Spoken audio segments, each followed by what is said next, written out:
This past weekend at the annual Muslim Day parade in New York City, hundreds marched on Madison Avenue and they were waving various flags. And among those flags was this one. Some flags that aren't quite so happy. But you'd have to know what that flag means to get it. Otherwise, it's just it's a black flag with Arabic writing. I wanted to bring in our National Security Advisor for the Blaze, Buck Sexton, to explain to America exactly what that flag means. And when it was shown flying over some buildings in Madison Avenue, why that's a bad thing.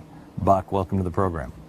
Glenn, thanks for having me on. The black banner, also known as the Black Flags of Khorasan. Now, this is something that stretches back into the earliest days of Islam. In fact, it references a rising up, if you will, of a Muslim army from a region called Khorasan, and they will have black banners. What's Khorasan? Well, I can show you here, Glenn. Khorasan is sort of this shaded area. It's roughly the stands, if you will. It's Tajikistan, Afghanistan, Iran. You can see, roughly speaking, the area they're talking about. But this comes directly from Hadith. This comes from the sayings of those around the Prophet Muhammad, not the Quran, but also used for Sharia, right. Also used very. The Hadith is a really scary book, is not, I mean, because that's where it gets really, the Hadith gets really, really intense and also talks, if I'm not mistaken, about the 12th Imam. Isn't that where we get the 12th Imam?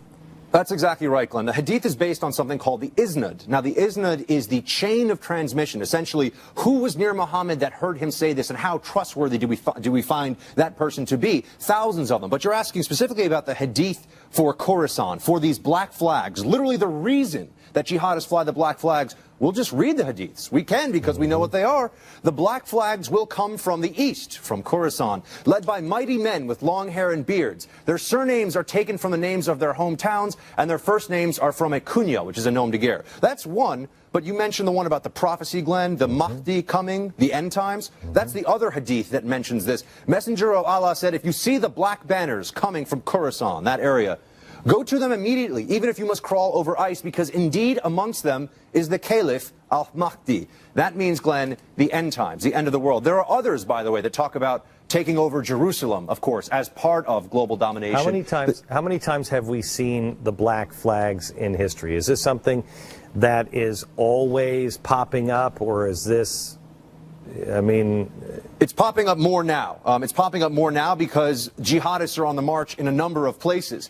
When the Umayyads actually were fighting, they were flying black flags. They were involved in that, and that goes back to the earliest days of Islam. When the Abbasid Caliphate took over from the Umayyad Caliphate, they used black flags. These are contemporary black flags, Glenn. You see over here, what do they say? This is Jabat al-Nasra. They have on this here, this is called the Shahada, the profession of faith. There is no God but God, and Muhammad is his prophet. It starts off, La ilaha illallah. That's what this writing is. And this is for Jabat al-Nasra. That's their version of the jihad flag. This one, which is the one we saw flying in New York City, by the way, this is just the standard jihadist flag. This is a sort of everyman jihadist flag, if you will. This one over here is for the Islamic State of Iraq. Again, black, white writing, same basic principle. And we've seen it, Glenn, flying in Tunisia. We've seen it flying in Libya recently, by the way. We've seen it flying, of course, in Iraq.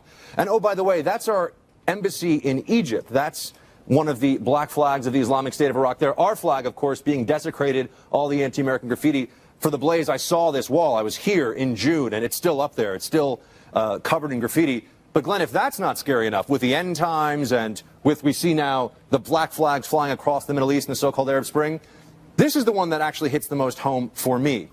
That is the Al-Qaeda in Iraq version of the black flag, the Shahada, if you will. And this is the beginning of a beheading video. This black flag, the one we saw in New York City, that black flag, the one based upon the end times prophecy from the Hadith, from the earliest origins of Islam, that was used as the backdrop for beheading videos across the Middle East and specifically in Iraq, and it still is to this day. That's what that flag stands for. It's not a resistance symbol. Okay, so what does that tell you, Buck? I mean, does that tell you, I mean, is this something that, you know, it doesn't necessarily, because you have an American flag, doesn't make you an oppressor or a freedom lover. I mean, you know, whatever. if you have this black flag and you speak Arabic and you're Muslim, do you know what that means? Well, Glenn, I saw people, if you remember, during the Occupy Wall Street protests, flying Soviet hammers and sickles. Right. I saw people flying the flag of the Soviet Union, of radical communism. And I saw I saw the black flag at Occupy Wall Street too. Yeah. Do they recognize that Stalin's purges and Stalin's policies killed millions of people, one of the most brutal dictators of all time?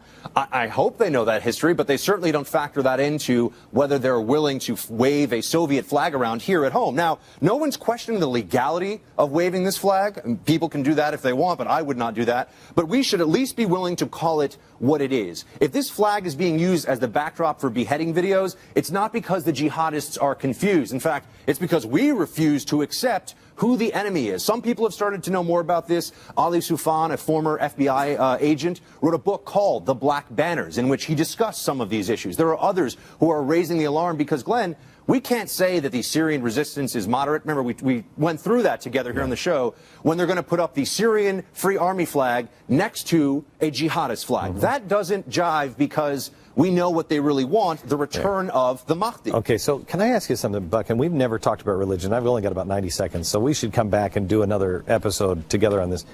But the end time stuff with the 12th Imam and the Mahdi is really powerfully frightening stuff, and all seems to be a part of what's going on here.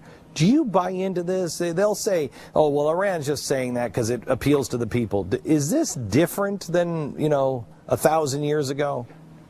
Glenn, this is the problem. I don't buy into it, but the people that are trying to take over countries like Egypt and Syria and Tunisia and Libya, they absolutely buy into it. They know these hadiths by heart. Now, some Sunni jurists will say, oh, no, those aren't good hadiths. Guess what? Bin Laden, who signed his first declaration of war against the United States from Khorasan, Afghanistan, he knew that hadith, and he cared about it enough to tell all of his followers. They believe this. They believe it is prophecy, and they are fulfilling prophecy. By the way, of course, it would be in the ruins of Jerusalem. So, Glenn, does it tie into the mindset? Does it tie into the mindset of the jihadists in the region? Of course it does. Sure does. And unfortunately, it ties into Christians and what they believe at the end of their book as well. Thank you very much, Buck. Appreciate it.